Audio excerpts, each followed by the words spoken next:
Hey, what's going on? It's Bill Burr, and it's time for the Thursday afternoon, just before Friday, Monday morning podcast, and I am just checking in on you. My voice is still fucked up. I got 2 more records, people. Episode 9 and number 10. We're just broke number 10. We're almost done, which means old Freckles is then going to be doing a bunch of spots around Los Angeles, getting ready for my European tour. Yeah, which starts off in Dublin, Ireland. And you know what's funny is I tried to on July 31st it starts off, and I tried to get a direct flight to the Emerald Isle, and at this point, because I waited so long to get the fucking tickets, which is a whole other story in itself. You know what I mean? Because I'm going to take a vacation with my wife afterwards, and she was trying to figure out where the fuck we were going to go, and I was like, lady, you better fucking figure out a place soon, because this is going to cost me a fortune there. Turns out out of LAX, the only 2 airlines, there was Aer Lingus and what the fuck is it? Oh, Jesus, I already forgot the name of what the hell's the name? Ethiopian Airlines. Figure that one out. I don't want to fly Ethiopian Airlines unless I'm going to Ethiopia. Aer Lingus, that's the Irish one, Is that weird? Like if I'm going to go to the Middle East, I want to fly United Air Emirates. I don't know. It's this weird superstition that I have. Like the people at Ethiopian Airlines don't care because they're flying to Ireland. Does that make any sense? It doesn't. That's just how scary flying is. Like if I'm going to Poland, I want a couple of Polish guys flying it despite all the jokes about them. Hey, how many Polish guys does it take to fly a plane? Hopefully 2 of them. That studied all the shit they needed to know. So Aer Lingus was more expensive, and I said, well, fuck it, I'm going to take I don't even know if that's the Irish one. For some reason, I think that's the one with the 4-leaf clover. Oh, is it? Has it got a leprechaun on the fucking tail fin? Let me look this up. Aer Lingus, laddie. Every Irish guy's giving me shit about my bad accent, like I give a fuck. All right, Aer Lingus, images. Yeah, there it is. Oh, it's a 3-leaf clover. Put another fucking leaf on there, you cunts. Make me feel a little better. Oh, Jesus. Is that the best plane they got? Oh, boy. That looks like some shit from the early 70s. All right, let's look at Air Ethiopia. We're Ethiopian Airlines. There's no food on this plane. Sorry, Ethiopian Airlines. Let's see what we got here. What do we got here? I'm not going to lie to you. Both of these planes don't look... neither one of these are very... Oh, look at the stewardesses. They look pretty... They didn't have any stewardess for the Irish ones. They're probably all hammered. Could I have any more stereotypes in this?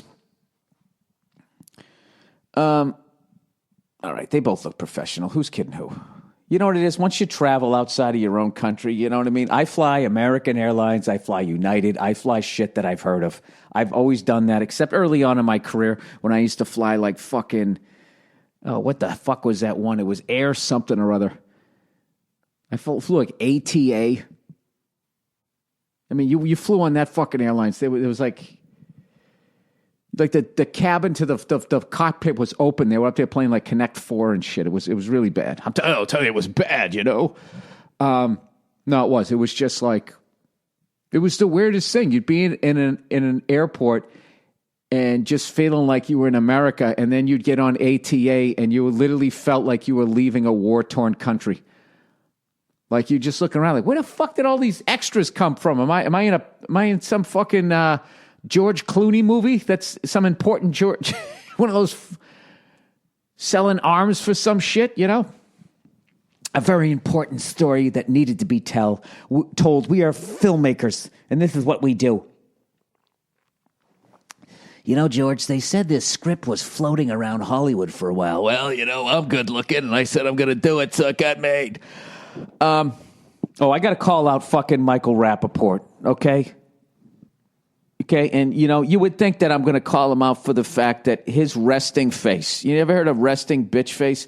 You know what his face looks like? It looks like, you remember that face Danny Ainge would make after he got called for a foul? That's what his resting face looks like. All right? Now, I love this man, except when he talks sports. I've never seen somebody hate on Boston sports the way he does, right?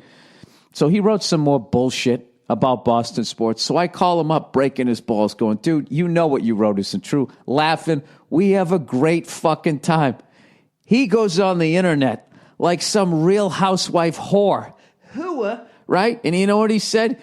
He said, wow, Bill Burr just called me up like threatening me. Blah, blah, blah. And all this fucking... He's tweeting like some Instagram whore that's just trying to get fucking followers. I don't understand it, Michael. If somebody send you into this clip right now, I even told him how fucking bitchy he was being about Boston sports. Like I guess he was freaking out that the Celtics might get Kevin Durant, which who's kidding who? With the whole free agency game, this is how it works. As a fan, everybody doesn't like it unless the free agent comes to their team. That's basically it. But at the end of the day, even when they do come to your team, in the back of your head, you know it's bullshit. Right?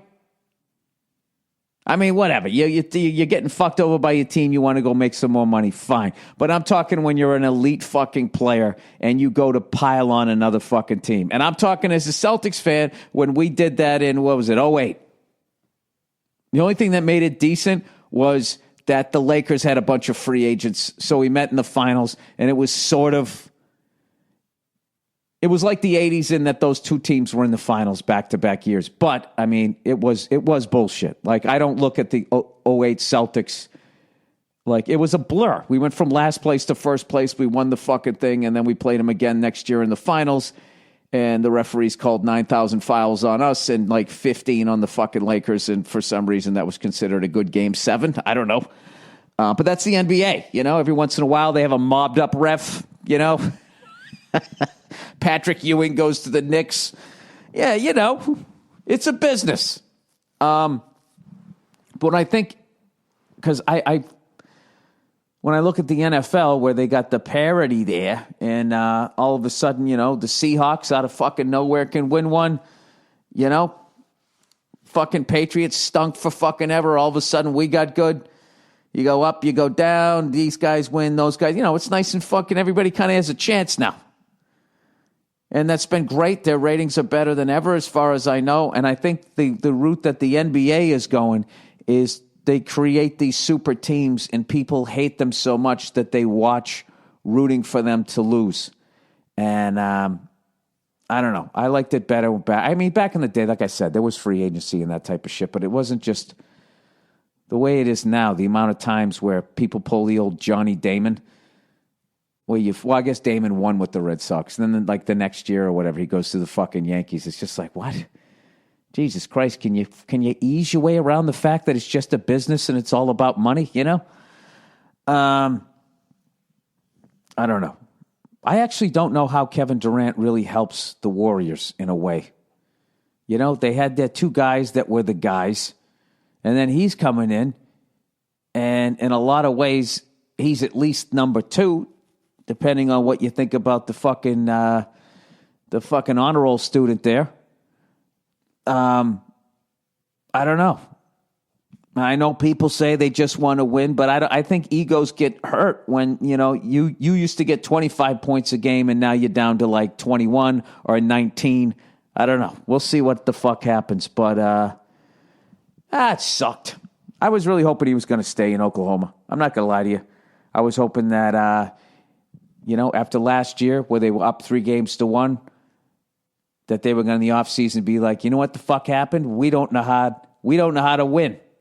We don't know how to close somebody out. And what I loved about watching the Warriors come back against Oklahoma, as much as I was rooting for Oklahoma, is you got to watch a championship team.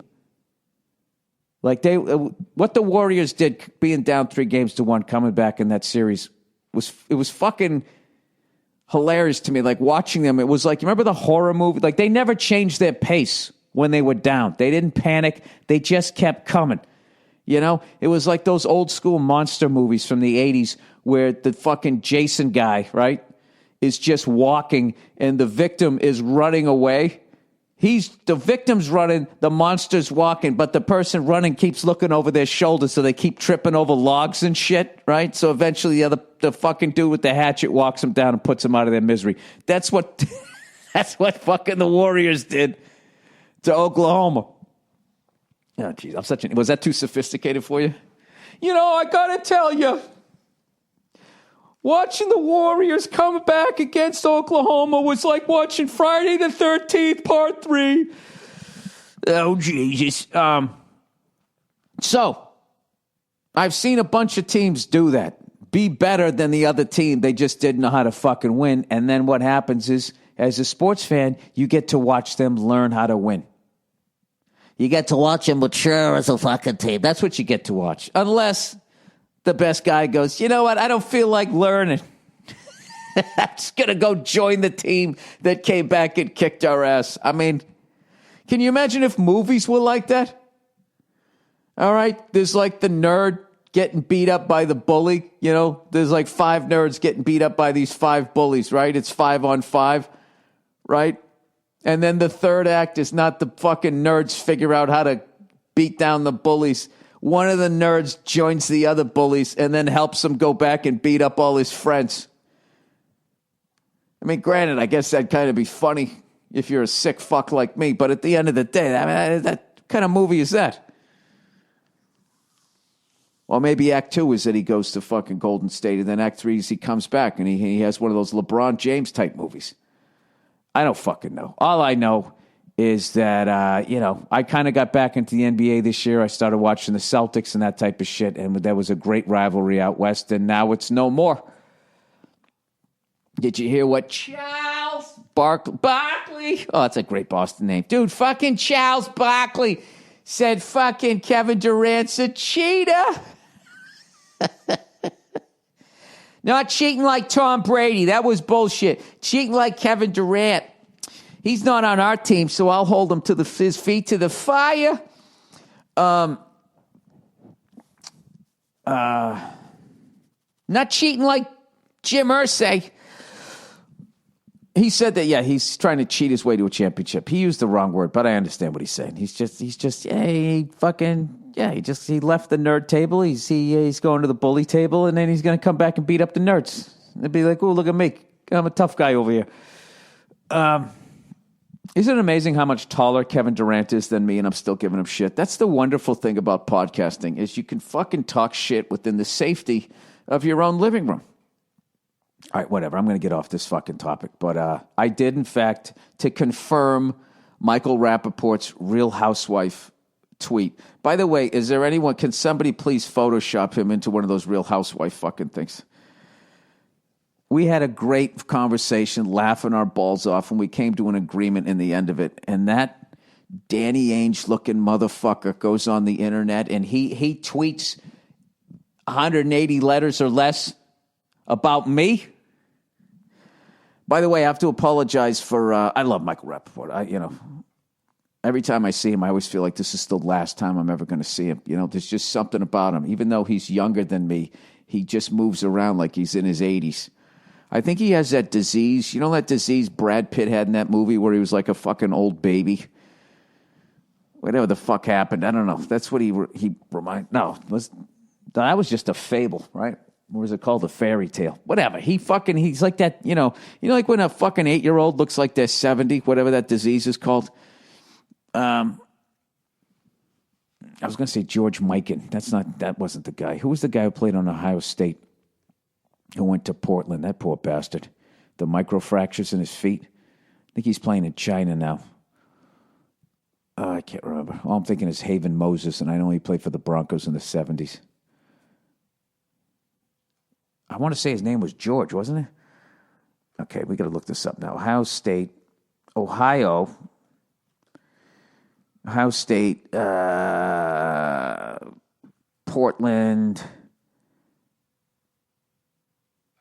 microbrewery. Get the fuck out of here. Microbreweries are the worst, really. All right, what's his name? Greg Oden. Michael Rapaport has Greg Oden disease.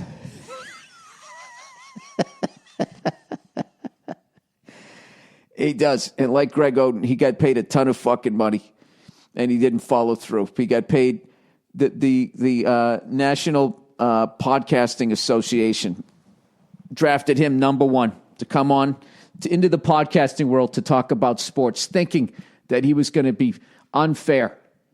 No, thinking that he was going to be biased and fair. I can't even fucking talk this morning. Oh, my God. I can't wait to do his podcast again. You know? Who's kidding who? We're both a couple of real housewives. You know what I mean? I think I'm slightly better looking than him, though. Slightly. You know? And a little more mobile. You know? I think I bring a lot more to a team. I'm like Spike Owen, right? Utility player. Him, I don't know what he is. He's like a fucking... Rapaport's like a fucking, you know... He's like that DH. You know, his career's over. You know, he can't touch his toes, so they can't have him play first base. He just sits on the bench eating sunflower seeds. Gets up 3-4 times a game, squinting into the fucking sun. He just swings for the fences. Grounds out into a double play, kills the rally, you know, but he's got such a big contract they can't get rid of him. He's like Greg Luzinski if he went on a diet. Although, no disrespect to Greg Luzinski. All right, I don't know what the fuck I'm talking about here. Oh, Formula One, right?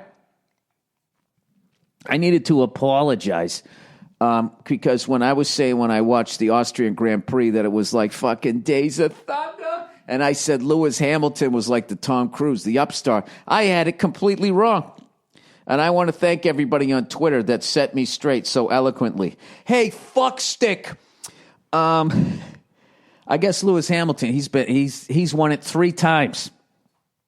He's 31 fucking years old, and he's already won the Formula One championship 3 times. He won it in 2008, 2014, and 2015. Nico Rosberg has never won it. So the reality is that Nico is the Tom Cruise, right? And Lewis Hamilton is the Val Kilmer. He's the Iceman. That's right, Iceman.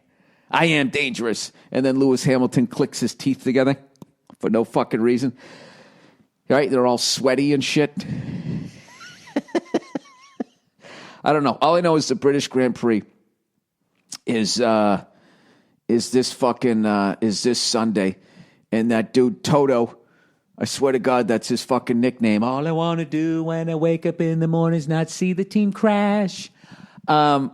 Sat down with them. It was just like, listen, all right? Right, stop fucking driving into each other, mate. Whatever the fuck he said. I don't even know where he's from. I think he is from Austria. Who knows? I'm new to this sport, and I just like throwing out shit as fact. You know what I mean? And why would I actually waste the time to read up on this sport when I can just make big fucking statements and people on Twitter will correct me anyways? You know, then I don't have to look it up. All I got to do is just scroll, you know? That's why these kids are so fucking dumb today, you know? They don't read books the way I used to. You know? 3 hours in, I'm 17 pages in. My fucking ADD's off the fucking chart, right? Sitting there reading about Tom Sawyer, you know, thinking about, I don't know what, you know? The Queen Mary. God knows whatever was said in that fucking book that made me think of something else. Apples. How's this? Some sort of arsenic in there? And how many apples would you have to eat to actually poison yourself? You know, eat so many fucking apples. I think there's arsenic or some shit in the, you know, the apple. Some sort of poison. I can't remember what. But if you ate enough of them, right, you'd actually die. And then somebody would actually bet to say at your eulogy, you know, an apple a day does in fact keep the doctor away. But, you know, you eat 42 of them, you're going to fucking die. But you know what? He died eating the Fruity Loaf. Anyways, let's read some of the fucking horse shit here for this week. Let's read some of the advertising, shall we?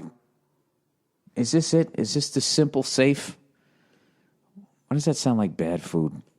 All right. No, it isn't Simple Safe. All right. Helix. You're unique.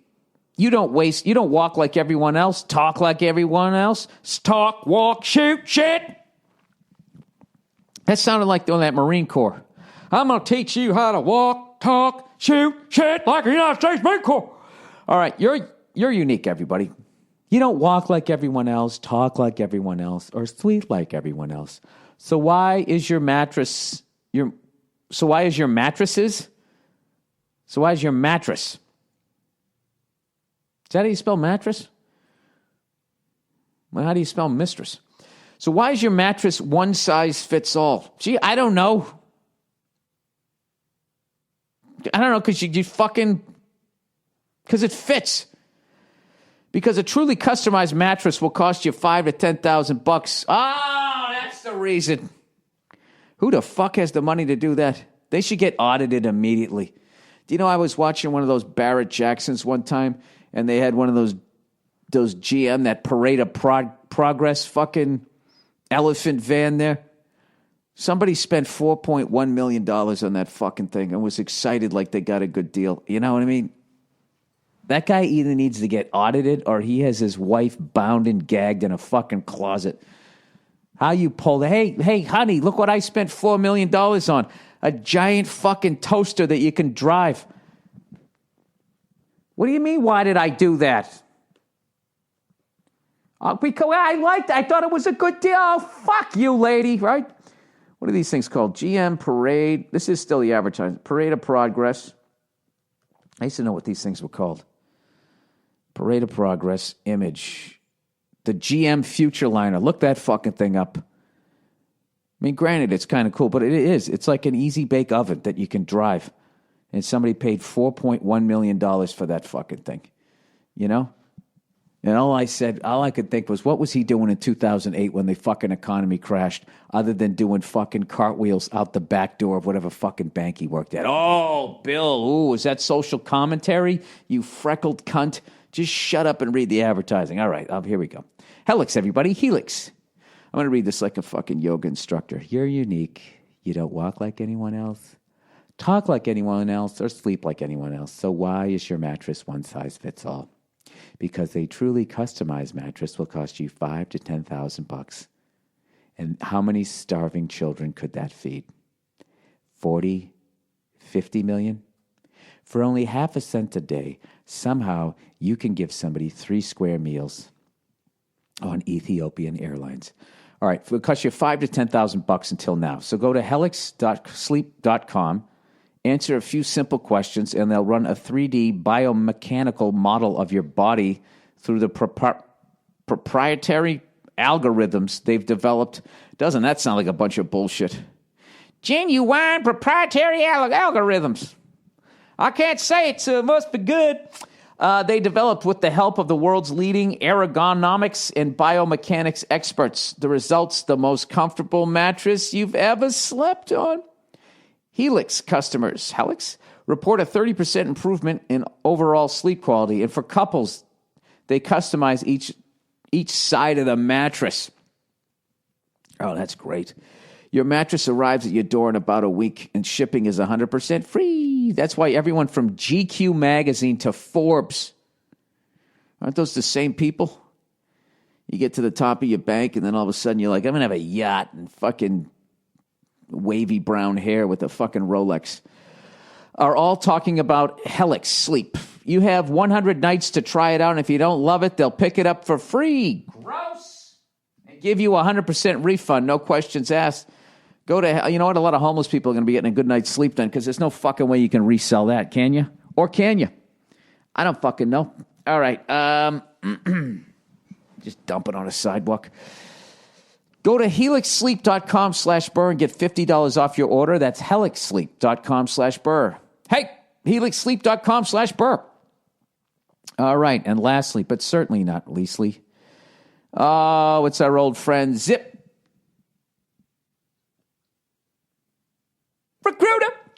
Are you hiring? Do you know where to post your job to find the best candidates? Posting your job in one place isn't enough to find quality candidates. Come on, wake up. If you want to find the perfect hire, you need to post your job to all the top job sites, and you can do it now.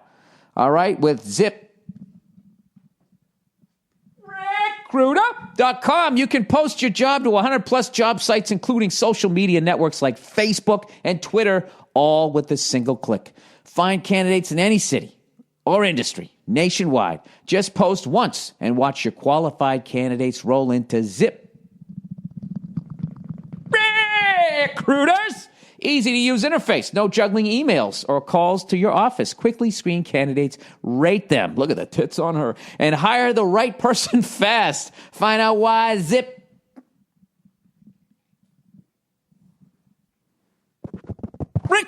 has been used by 800,000 businesses. And right now, listeners can try ZipRecruiter for free by going to ZipRecruiter.com/Burr. That's ZipRecruiter.com/Burr. One more time, go to ZipRecruiter.com/Burr.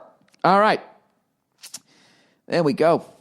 There we go to the perfect place. The perfect place. Hey, all right. So once again, my European tour. Ba-doop, boop, boop. My European fucking tour.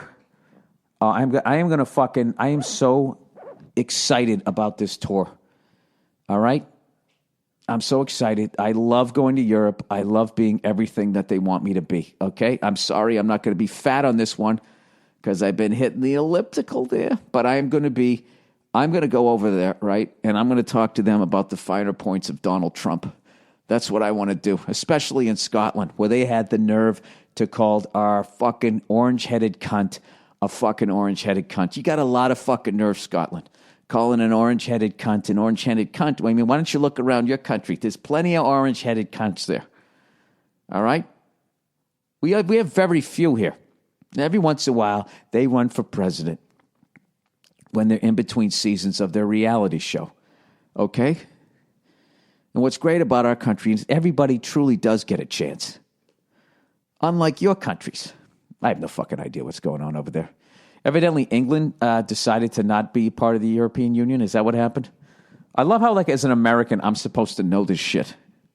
A union that I'm not into. I understand what's going on over there. The banks are sewing up all your fucking countries. It's like when you fucking buy a co-op, you know, versus a condo. You buy a condo, the person next to you can be a fucking junkie. Who gives a shit? You still got your condo. But if you're in a co-op, playoffs. If you're in a co-op, this is the deal. You're not buying an apartment. What you're doing is you're buying shares in the building. But now you're tied in with the whole building. So basically, if enough of your neighbors go bankrupt and the whole building goes under, you lose your shares.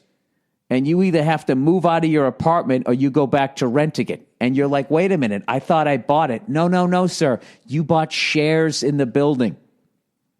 You paid your way, but these other cunts didn't. And because they didn't, you go down to the bottom of the lagoon with them. That, to me, is what the European Union is, right? And that's what banks want, right? They just fucking bankrupt them. And I don't know what the fuck they do. They play that little fucking game. They buy low, and then they fucking go high, and they pull the money out, and everybody falls in their fucking ass, and then they got another castle. You know? I think that's how the economy works, right? And it's all run by shapeshifters. Okay.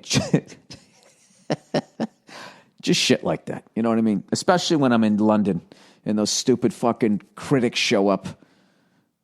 Ugh, those fucking guys. Critics are the fucking worst. There's nothing you can do.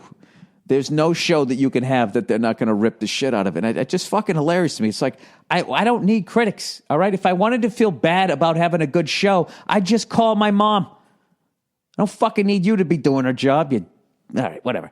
All right, July 31st, everybody. Dublin, Ireland. All right, then August 1st, I'm in Belfast. I've never been there. Belfast, Ireland. The fuck is this Belfast, UK? All right? It's Ireland. I think it's about time England got the fuck out of there. Can you imagine saying that as Americans? Seriously, you know, as we're putting up cheesecake factories in the Middle East. All right, August 1st, Belfast, UK. August 2nd, I'm in Galway, Ireland. Which is way out on the West Coast, and evidently the closest airport is like a fucking hour away from it. So I don't understand what this is. Seems like, should I ruin it and actually fucking Google some pictures of it? Galway, Ireland. Let's see what we got here. Oh my God. Jesus Christ. I knew it. This is going to be one of these fucking Witch is a Warlock, one of those fucking movies type cities. Harry Potter. Look at this fucking place.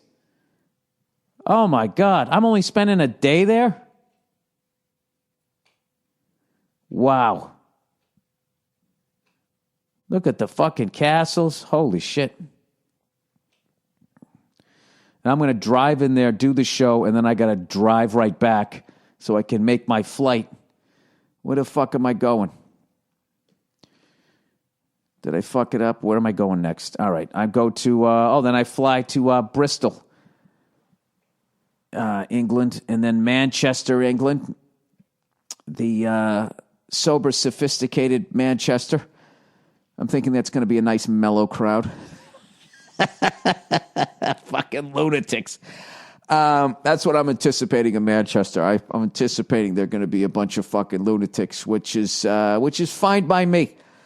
I grew up in Massachusetts, you know. London, England, August 5th and August 6th with the Cunty Critics. August 7th, I'll be in Amsterdam. And then August 8th, I will be in Edinburgh for 2 shows. All right, so we got a late show too. Okay. Then I got a couple days off where I'll be hanging out with other orange-headed cunts like myself. And then August 11th, I'm in Germany, Cologne, Germany, Body Wash, Germany. Then August 12th, I'm in Antwerp, Belgium. Oh, look at this. August 27th, I'm in Reno, Nevada. And at that point, we will be only a couple of months away from that fucking kitchen TV, square-headed fucking safe, crazy-eyed, smiling psycho from becoming the next fucking president of the United States. Oh, that's going to be a rough one. Watching all these ladies saying what an important day it is for women. I guess it will be because a woman will be elected president. This is just my prediction here. All right, but Jesus Christ, couldn't we have gotten one that didn't have 58 pending fucking felonies? That's not a red flag to anybody. You know, I don't know. What are you going to do? Those are our choices. I don't know why. A fucking maniac who, doesn't know how to use email properly. You know? Just sending out secrets to her friends. And then some fucking guy who's, who really should just be a carnival barker. I feel like Trump should just be standing next to some impossible game to win, talking about how it's the greatest game ever, as he hits on underage chicks. I don't know. That's just the opinions of somebody who can't pronounce words while he reads out loud. What do you say there, Cleo? That's the podcast here for this Thursday afternoon. You know what? Somebody please send me a fucking a Photoshop picture of fucking Rapaport's face on Danny Ainge's body when he played for the Celtics. I really want to see that today. You can do whatever the fuck you want to do with my head. I don't give a fuck. That's it. All right, I got to go hit the elliptical, so I'm not a fucking fat fuck at the end of this writing season here. Congratulations to Kevin Durant on your next on your first championship ring. I want to put together a stand-up tour like that. You know what I mean? I want to join like if Louis C.K. and Dave Chappelle were doing like a stand-up tour. I'd somehow I don't know what I do. Like their next stand-up specials, I'll splice part of my hour in there. Can get credit. All right, that's it. You guys have a great weekend, you cunts, and I'll talk to you on Monday there. Enjoy the music and another half hour of Monday morning podcast back from yesteryear. Hey, what's going on? This is Bill Burr, and this is the Monday morning podcast that I'm actually doing from my home phone rather than my cell phone. I finally figured out how to call in this MySpace Jesus Christ. I'm having one of those weeks, all right? I just babbled for 12 minutes and decided that I didn't like it, and now I have to fucking start all over again. I don't want to do this. I don't want to do this. Do you think I want to do this? I don't want to fucking do this. Sometimes in life you got to do what you got. Yeah. These fucking podcasts, man. You know how long these things take? Some weeks I get on here, I just babble. It's fucking gold. just half hour, just running my goddamn mouth. I don't even have to think. And then there's other times it's like shoveling wet snow. And you know what? I'm fucking sticking this one out because I'm not going to start over again. Hey, sometimes, you know what? Sometimes you're just not that funny. Your fucking mind's broken up or whatever. I don't know. Let's just get down to goddamn brass tacks here, and I'll let you know what I got going on. All right. My name's Bill Burr. This is my MySpace page. This is my Monday morning podcast. I do one of these every goddamn week. Okay? I try to give people a nice laugh to start off their fucking weeks. And I always start off in a good mood, and then I end up getting frustrated with my own ineptness, and then I end up just fucking, I don't know, I end up snapping, and I say fuck a lot. All right? And, okay, let's get on with, people ask me questions, I answer them. Look at me, I'm just blowing through this. Just blowing through the explanations. I usually take my time and explain this. You know what this is like? You ever, like, break your arm or something, and you go to school the next day, and the first kid goes, hey, man, what happened to your arm, right? And you give them every last fucking detail, okay? But then by the time you've told the fucking story to, like, the 12th person, by the time the 13th person comes up to you, you're like, I fucking fell down, all right? What the fuck you think happened? You know? That's the mindset I'm in right now as I do this podcast. After just blowing 12 minutes of Verizon time on my home phone. All right, here we go. Let's get down with this shit here. Let's get on with it. I put up a new video because I am desperately trying to get myself to become part of the new millennium. It's right underneath the podcast. If you look there, you'll see very blurry me in a Winnipeg Jets shirt, by the way, because I'm old school hockey.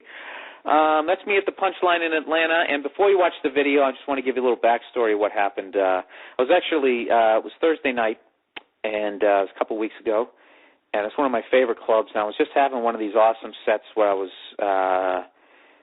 was really open and free, and everything was just flowing, as opposed to this podcast, which feels very arduous, very work-like. Did I use that word correctly?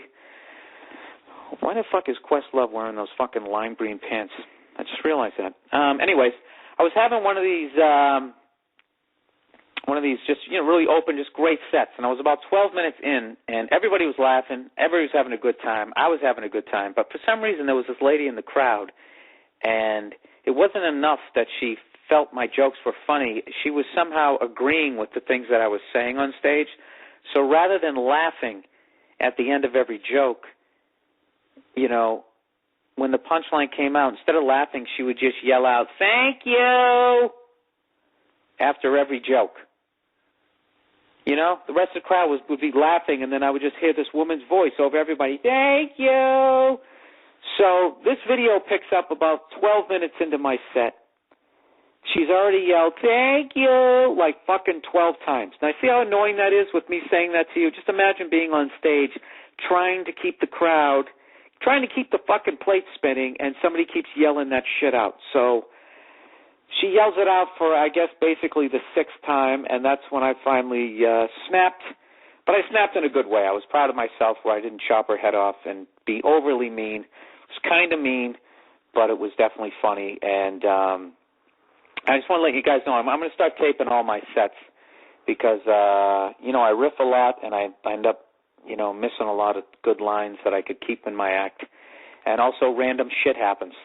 And I'm going to start posting some of the random shit that happens up here.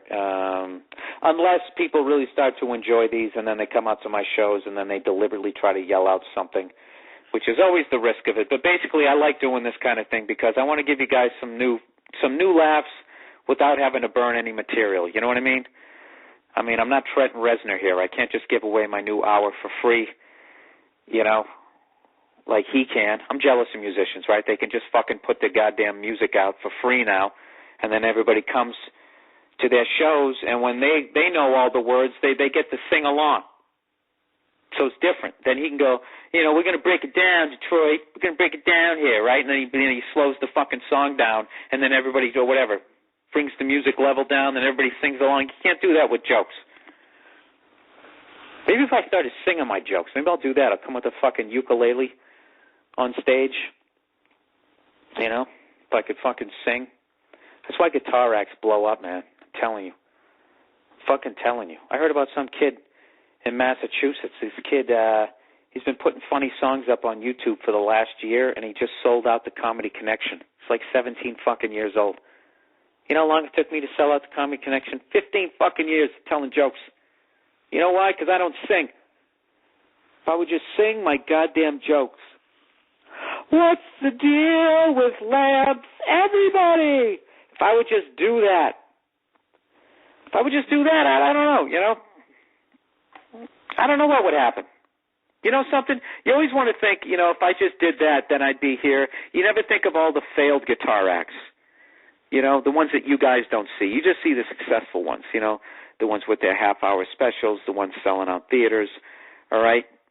You don't see the ones that open for me when I go to Portland, Oregon, or at least when I did back in the day, way back in the day, 10 years ago. I used to play a club called Harvey's. All I remember was the walls were green, and the guy used to give the whole show away, which basically he would have telemarketers call people up and just be like, hey, guess what? You've won 4 free tickets to a comedy show. And the people would be like, holy shit, how the fuck did I win those? I didn't even enter the contest. You know? Well, you won them because comedy was not selling well 10 years ago. So they used to they'd give away the show. He'd walk into this fucking place. It'd be a Tuesday. You know, I'd come moseying in. I'm thinking, all right, it's a Tuesday. It'll be half full. No one knows who the fuck I am. I'll lean on the mic stand. I'll riff. I'll get some new jokes. And you would walk in there, and you would think that Springsteen was going to come on. It was jam-packed, 400 fucking drunk-ass people who didn't know me and did not give a shit whether the show was good or not, really, because they already felt like they had already won. They got free tickets. So you would go up there, and it'd be a fucking zoo. It would be an absolute zoo, and a lot of lumberjacks. That was the vibe I got. You know, Oregon has a lot of trees, and you'd be down there in Portland, and you'd be thinking, all right, it's very crunchy, very sort of progressive, but, you know, those cunts don't come out to shows.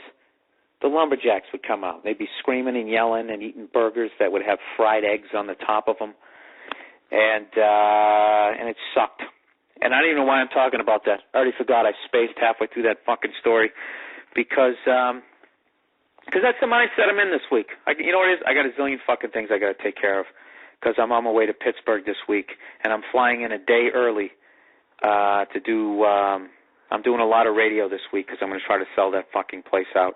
I'm going to be on WDVE with Randy Bowman this week. And if I had any fucking brains, I would have looked that up and given you, I don't know. It's 100 point something, I think. If you live in Pittsburgh, you can listen to me, and I'll be, that's it. You listen to me in the morning, Wednesday morning, Thursday morning, and Friday morning, and then you come out on the weekend. You check out my show. Just for the love of God, just come out to my goddamn show, okay? I don't know what to tell you. Please, I don't want to stand there alone. Okay, that mall is the most depressing fucking mall in America. For those of you who've never been to it, the Pittsburgh Improv is in a mall called The Stacks. Why do they call it The Stacks? Basically because I guess the mall used to be a steel mill, okay, when we used to have industry in this country before they started telling us that everything was too expensive to make in this country. So they had to, you know, ship it to a third world country and have some 8-year-old kid make fucking spittoons or whatever the fuck it is you make in a goddamn steel mill, right? Rather than being like, no, all Americans are involved with unions and they want health insurance and they want to get paid for their work. They just fucking picked up and left. But this is what they did. They knocked down the factory, but they kept the stacks.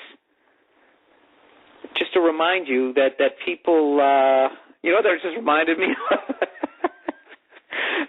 of Poltergeist, you know? You moved the headstones, but you didn't move the bodies. Why? That's what they did at that mall. They moved the factory, but they left the smokestacks. That's what they did, to remind you that hardworking Americans used to have jobs there, and they could support their families. And they made shit out of steel that other Americans would then buy. Okay? And the dollar was worth something. But they got rid of all that. They shipped it somewhere else. And in its wake, they left fucking Cheesecake Factories, Lucky Jeans, in the fucking Cold Stone Creamery. But in tribute to all those people that they fucked over, they left the chimneys. Isn't that nice? A little nod to the past. And now they're fucking kids. What are they doing? Where do they work? You ever notice that when you meet people and they come up to you, you ask them what the fuck they do? You don't even know what it is. What do you do? I work in a steel mill. Okay, you work in a mill. There's steel there, and you work there, so you work with steel in a mill. I get that. I understand what that job is. What do? I'm the milkman. Okay, you're a man, there's milk, and you fucking deliver it, man. You're the milkman. I get it. I fucking get it. Do you realize how many jobs there are that people actually understand what the fuck it is you do now? There's very few left. I'm a mailman. I'm a man. I deliver mail. I'm the fucking mailman. Back then, they were simple fucking names. All right? I'm a silversmith. All right? Smith, meaning like to hit with a hammer, like smite, and I would do it with silver. I'm a fucking silversmith. All right? There wasn't any, I'm the regional director of the fucking, so I can't even give you an example of somebody's job. I'm trying to think of all these computer, I sit in a cubicle and make somebody else's dream happen. I'm telling you right now, man, if you're sitting in a fucking cubicle, just do something rebellious today. Just take one of the screws out of your fake, I don't really have an office wall that they put in front of you to make you feel like you have half an office, but the reality is they don't want you looking at other people. I think I've talked about this before. Did you guys ever see that movie, The Apartment, starring Jack Lemmon? If you see the beginning of that movie, that's what the cubicle area used to look like. You still had a sea of people, slugging away, looking like a bunch of goddamn salmon swimming upstream with fucking typewriters in front of them. But they didn't have walls around them like they were on punishment, You could look at the person next to you, shoot the shit. But then somewhere along the line, they're like, oh, they're fucking talking. We can't have them looking at themselves. They're literally treating you like children. It's just, I don't know, it just blows my mind. You know what I mean? I'd rather sell drugs. All right. So, anyways, this is the Monday Morning Podcast, and people send me questions. If you're new to my page, if you haven't defected to fucking Facebook, like the fag that you are, you know what I mean? I love all these people going to Facebook now, like the same herd of assholes that went from Friendster to MySpace isn't going to, they're not going to eventually end up over there. Like there's not going to be a bunch of spam about ringtones and a bunch of whores with their butt cracks and their titties hanging out, sending you generic emails trying to make it seem like they didn't send it to everybody else, but you realize that they did because rather than calling you by your name, it just says, hey, you, love your page. By the way, I'm the fucking Nokia phone whore of the month or whatever the hell all those stupid beauty contest things that they go to win. I'm sticking it out here, man. All right? And all you guys who are all going over to Facebook, you know what you like? You like that. You ever see that movie, The Titanic, where there's those guys, who fucking jumped into the rafts all by themselves, those selfish sons of bitches who were actually smart, who listened to that voice that says, I need to fucking survive. Well, maybe they are smart then. Maybe they realize that maybe MySpace is a sinking ship. I don't know. That'd be actually kind of funny. No, it wouldn't, because they've already made their money off it. Rupert Murdoch already bought this thing. He made $1 billion already. Fucking cunt. All right. I answer questions here. I'm really just babbling here. I answer questions here every week. People send me questions. I try to answer them to the best of my ability. And here we go. Here are the podcast questions of the week. And by the way, when you watch my video, could you please send me a comment if you like it or whatever, because that's like a new thing that I really want to start doing, just putting some random moments up there like that. So let me know. Let me know what you think. Okay, question number 1. Hey, Bill, which one was better? Mike Richter's insane save against Pavel Bure, if that's how you say him.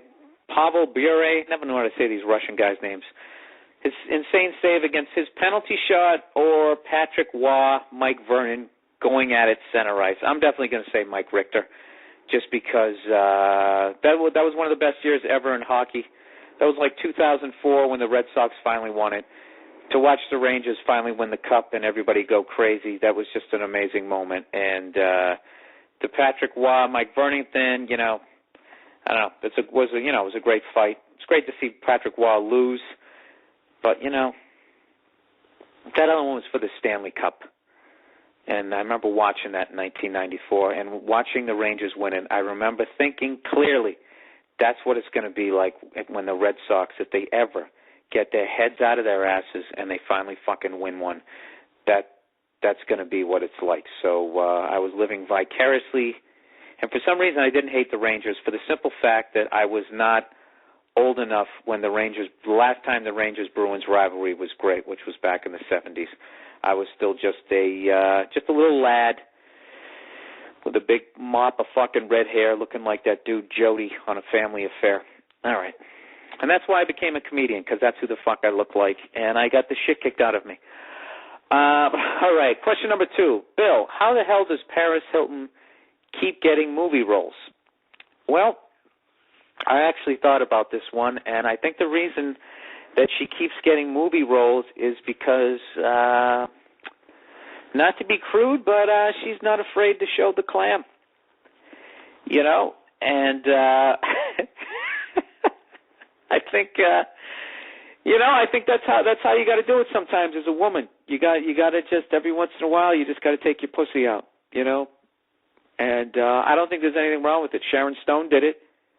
Sharon Stone was, meandering around all these fucking B movies. She had a halfway decent role in some sort of Schwarzenegger movie, but it wasn't until she showed the clam that people, sat up and took notice. Next thing you know, she's in that movie Casino and delivered one of the best performances. I thought was she nominated for an Oscar? She should have won one that year. But that's when showing the clam kind of hurt her because all the other women resented her. You know what I mean?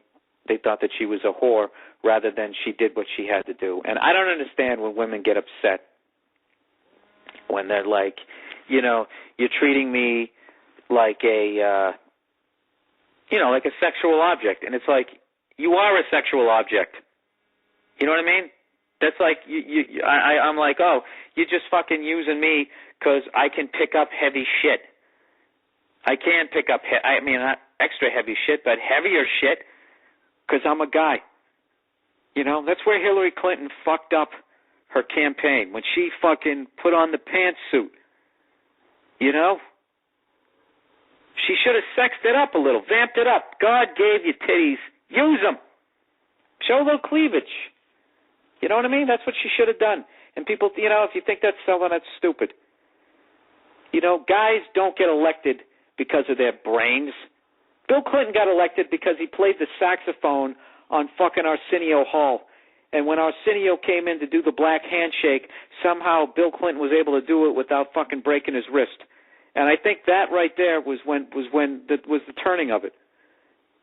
What else did he do? He just sat there smiling with his mouth open going, change. America wants change. He didn't say anything. He played the fucking saxophone. So if you're a woman, show a little titty. Show a little titty. That's all I can tell you.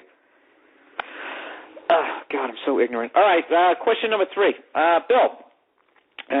What the fuck is this one? All right, thanks for answering my questions. All right, this is an up-and-coming comedian. I competed in the funniest person contest in a city that I'm not going to name because I don't get this person in trouble, just in case one of my 14 listeners is the club owner of that. Anyways, the owner said that he would not hire any of the comedians to work for any of the clubs because we were too vulgar. The crazy thing is, I noticed that it was an older crowd, but I was being stubborn and decided to do my normal routine, which is some dirty jokes. In your opinion, do you think you're selling out if you adjust your comedic style to get into the big corporate clubs? Okay. All right, I know what you're saying here. I've done the same thing. I've looked out in the crowd going, okay, this is what I want to talk about. You look at them, you judge them, and you go, well, I'm going to be eating my balls at least 40% of my set if I stick with what I want to do. And Yeah, when you 100% adjust your act, you definitely, you feel dirty. You know, not to use a pun there, but yeah, you don't feel good. But it isn't 100% selling out if, you know, I don't know, it's one of those weird things where it's your own judgment call. You know what I mean? Because I used to do those NACA things. For those of you who aren't comedians here, they have these things every year, these national showcases for college gigs. And when I used to showcase for them, I would go up and I would just do my act. You know, and I remember one year something that was going on in my act was the first time I got, you know, an HIV test, and I was talking about the fear of it, and it's really not a joke that you want to do on a college showcase. You just want to do your happy shit. And I didn't. I was like, fuck that, man. I'm fucking selling out. So I went up there, and I did my shit. And you know what? I got 0 schools. And I just got people, they kept coming up to me going, we think you're hilarious. You know, they kept getting the whole, well, if it was up to me, I'd book you, but I can't because of blah, blah, blah, blah, blah. And what I learned was sometimes you got to play the game a little bit. So what I would then do was I would go up, after that, I would go up and do a squeaky clean set. Then I would book the colleges, and then when I went to the colleges, I would actually then do my act and then do the shit that I wanted to talk about. So in a weird way, I actually won because I got the money and I still got to do what I wanted to do. And I got people to hear the material, more people to hear the material that I wanted them to hear. I just had to be, I had to whore myself out. You know, I had to put on the tuxedo for like fucking 5-6 minutes. Jesus, you just brought up a really bad fucking memory. No, but dude, I would say, you know, on your way up, yeah, nobody wants, you know, a lot of headliners don't want to go on in front of a guy who kills, and they also don't want to go on in front of a guy who's, you know, if you're being a little dirty, that gives them an excuse to kind of be like, not just say that I can't follow this guy. They'll be like, oh, he's just being dirty. So, yeah, play the game a little bit. You know, you play the game a little bit, and then as people get to know who you are, you get way more leeway, and eventually you get to do your thing. You know what I mean? It's one of those things. You got to be like a tree, you know, bend but don't break. You know, I don't know. Do whatever the fuck you want to do, but, you know, I don't know. That's my 2 cents. I don't fucking know. I have no confidence in my goddamn opinions. I don't even know why people ask me questions. All right, question number 4. Bill, have you been approached about doing any shows since your skits on Chappelle? Yeah, I pitch one every year, and I try to get them on TV. But for those of you who always ask me, how come you don't have your own TV show? Because it's really hard. That's all I can tell you, okay? It's very hard to get a show on TV because, believe it or not, a lot of people want to get a show on television because you can make a lot of money. So I keep getting closer. Hey, Bill, what do you think about Shaq's rap about Kobe? Who was the bigger D-bag in this never-ending saga? I think Shaq was just fucking around. I thought he was joking, but he wasn't joking, but he was joking. You know what I mean? I mean, if somebody gets arrested for a potential rape and they bring my name up during it, you know, I think I have the license to give him shit for a while. And if I'm in a club and I want to fucking make fun of him a little bit, yeah. I don't know. I just looked at Shaq's face. I thought he was clearly joking around, and it was so over the top. Kobe, how's my ass taste? I mean, I don't know. How does it taste, Shaq? I don't know, like you've been running full court for the last 15 years? What a disgusting question. All right, number 5. We've got a lot of questions this week. I'm going to try to blow through them. Bill went to the Tempe Improv, saw this comic. He was good, but the opening act was killing it. He was so funny. Do you ever get worried or stressed that your opener is going to be more funny than you? Is there any sort of process you go through picking your opener? Am I worried about them being more funny? Well, no, I'm not. They're fucking middle acts for a reason. All right? If you can't follow a middle act, then you're not a headliner. I've definitely had some funny guys on in front of me, but I think that's a good thing. You know what I mean? You don't want to be sparring with somebody who sucks, because then you're going to end up sucking. So I believe in going out with, you know, bringing in a middle act that's, you know, funny and original. And that's my process to picking an opener. I use Joe DeRosa, Kevin Shea, I'm going to be using this guy, Todd Rex, up in San Francisco. These guys, Todd Rex, you know, in particular, no disrespect to those other two cunts, but he really fucking kills. So I'll have my work cut out for me that week. But, yeah, I don't want to be that guy. I don't want to have some guy who just goes up there with, like, a lampshade on his head and stinks. Wow, these are a lot of questions here. Is this podcast getting too long?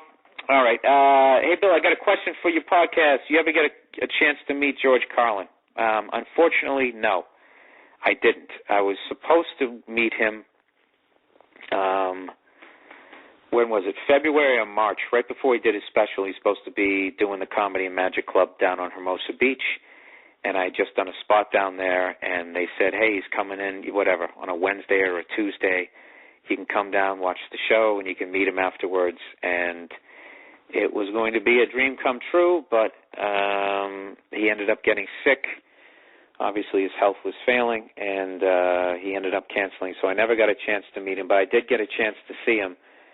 And he absolutely blew me away. And it was a long time. It was like 20 years ago before I was even doing comedy. And I did at least get to see him because I never got to see Pryor. So at least I can say that I saw him. And with him passing is really making me want to go see Don Rickles because, you know, that guy's in his 80s and he's still fucking hilarious. And I don't know. You should, you know, as a comedian, I think anybody who likes comedy should see those guys. So, no, I did not get a chance to meet him, but I did get to see him in person. And obviously, as you can see on my page, he was a huge influence on me, obviously. All right. What are we doing here? 2 more questions, and then I'm going to wrap this fucking thing up. Number 7, Bill. Okay, I actually got a fucking asked advice here on dating. You know, I'm fucking not married at 40, and somebody's asking me advice on relationships, okay? You really need to consider your sources here. All right. That's like, why don't you go ask somebody on heroin? Do you think meth is bad? You know? Hey, man, if you like doing it, you should fucking do it. All right, here we go. Bill, do you think a person deserves more than one date to determine if there is chemistry? I recently went out on a date with a guy. It turns out he wasn't my type. Well, there's your answer right there. But he had a nice personality. But I feel you should feel something immediately. You're answering your questions. It's not like he was my friend to begin with or will be my friend that'll have time to grow on me. I feel very mean and superficial. Oh, okay, there you go right there. There's your first mistake with dating. When you date, you have to be unbelievably selfish. Unbelievably selfish, or you're not going to get what you want. And it's not even being selfish, because if you settle for something that you don't want, you're not going to be happy, okay? And then you're going to make the other person miserable, and that's not fair to the other person. So fuck that guy, all right? Fuck him and his nice personality. Hook him up with another one of your friends. Say, hey, I met a guy that I'm not into, but he has a nice personality. You know what I mean? That's like watching a TV show that you don't enjoy, but you really like the look of it. At the end of it, you don't like the fucking show, so how long are you going to be interested? You know, I don't know. It's like Friends. When I used to watch Friends, when I lived in New York City, I was like, God, look at that apartment. Wish I had a fucking huge apartment like that. But I hated the fucking show, so at the end of the day, I didn't watch the show. How long can you look at the couch? All right, question number 8. This is the final question. Bill, why... while this is a cheesy question, I'm a chef, so I always ask, and I think the answer says a lot. What is your favorite food / restaurant?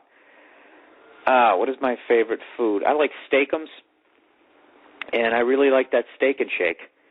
You know, it's got 2 things I really enjoy: red meat and shakes.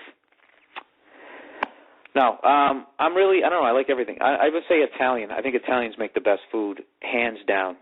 And it's absolutely delish. And, the olive oil and just, you know what I love about Italians who really know how to cook? They know how to add stuff. Like, they don't how do I explain it? Like, whatever they add enhances the dish. It doesn't overpower it. You know what I mean? Like, take the art of making pizza. Somewhere along the line, the cheese on the pizza, rather than enhancing the taste of the sauce, the cheese became the focal point. Okay? I can't explain it. Like, it became the lead in the movie when it was actually, the guy who had 2 lines in the movie. It's like, well, look, Pizza Hut. They got it all over. They got it in the crust. They got it everywhere. You're just eating a big brick of cheese, and it tastes like fucking shit. And you can't move your bowels afterwards. I like Italian food. I like the olive oil that they cook with. It's very clean. You drink that, that sip of wine. And as long as you don't eat like you're going to the fucking Olive Garden, you just feel great. You take your time. The whole thing. That's what I like about Italian food and restaurants. Like the whole thing, the lighting, the ambiance, everything. So, anyways, with that, my favorite restaurant when I was in New York was I liked Lupa. That was my favorite one, the Mario Batali one. And out here in L.A., one of the best ones I went to. I haven't been to a lot out here. I went to Mozza, which is another Mario Batali one. But I'm sort of like a hacky restaurant guy, where if they have a show on the Food Network, I end up going to it. Like that blonde guy who wears the sunglasses backwards on his head. He's actually a favorite chef of Joe DeRosa's. I forget his fucking name, but he just goes around to diners and that type of shit. And I ate at his restaurant in Sacramento, and it was one of the worst fucking things I ever went to. He actually had, I think I talked about it. He had this sushi roll that had pork and French fries in it with some sort of barbecue sauce, and it wasn't rice. I don't know what it was. It was some sort of pasty thing. It was absolutely fucking disgusting. And it's in Sacramento. Don't go to it. And there you go. That's the end of the fucking podcast questions. I think that's it. I think that's it for the week. Also, I trashed Best Buy last week, said I wasn't going to go there anymore because they had that 15% restocking fee.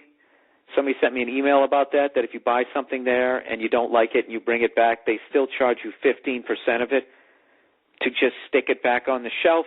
So some Best Buy person wrote, well, I work at Best Buy, and trust me, it's necessary. They do it mainly on computers because when we sell one, we only make about $20 in profit. Really? Is that how you keep that big store open? You make $20 on each laptop? I don't buy that. And when someone decides to return it, if we have to sell it for below cost, no, you don't. I've never gone into Best Buy and seen a TV or anything that says everything there is full price. What are you talking about? I don't know. I'm going to give you the benefit of the doubt. No, I'm not going to give you the benefit of the doubt because Best Buy, I'm not saying it's you, sir, who wrote this fucking thing, but you work for an evil fucking place that put mom-and-pop fucking places out of business, okay? Back in the day, when you returned something, they just returned it. They put it back in the fucking box, and they stuck it on the shelf. They didn't charge you 15%, okay? That's one of those exploiting new revenue streams, new way to come up with extra money to fuck the customer. I firmly believe that. I've been in Best Buy. I've shopped in Best Buy. I've never seen any used CDs, any used computers. Everything is brand new. Okay, so maybe you got to clarify that. Is there some sort of off-the-rack Best Buy thing down the street? Best Buy Part 2? I have no idea. But I'm still saying fuck Best Buy. So why don't you write me a follow-up, okay? I know I was a bit of a cunt there, so explain it further because I don't get it. So anyways, that's the podcast for the week. Thanks to everybody who sent me in all the goddamn questions. And what am I going to say here? I'm going to be at the Improv in Pittsburgh this week. For the love of God, please come out. I got a brand new hour that I'm really proud of, and it's really depressing to be at that goddamn mall with the stacks, the poltergeist stacks, there's fucking chimneys there, okay? I'm going to the Pirates game Wednesday night, all right? It'll be me and 30 other fucking people there, so you'll be able to see me. Come up to me and say what's up. Wednesday night against the Astros. Further news, I'll be in the Comedy Works in Denver in the first week of August. And what else? I got the Improv in Miami. I got a bunch of gigs coming up. I have an upcoming tour, an upcoming hour special coming out August 23rd on Comedy Central. If I had half a brain, I would have said that at the beginning of this podcast. My new CD is coming out August 3rd. And I think that's it. Please keep the questions coming. And that is it. Thanks for listening to the podcast. You guys have yourself a great week. All right, take it easy.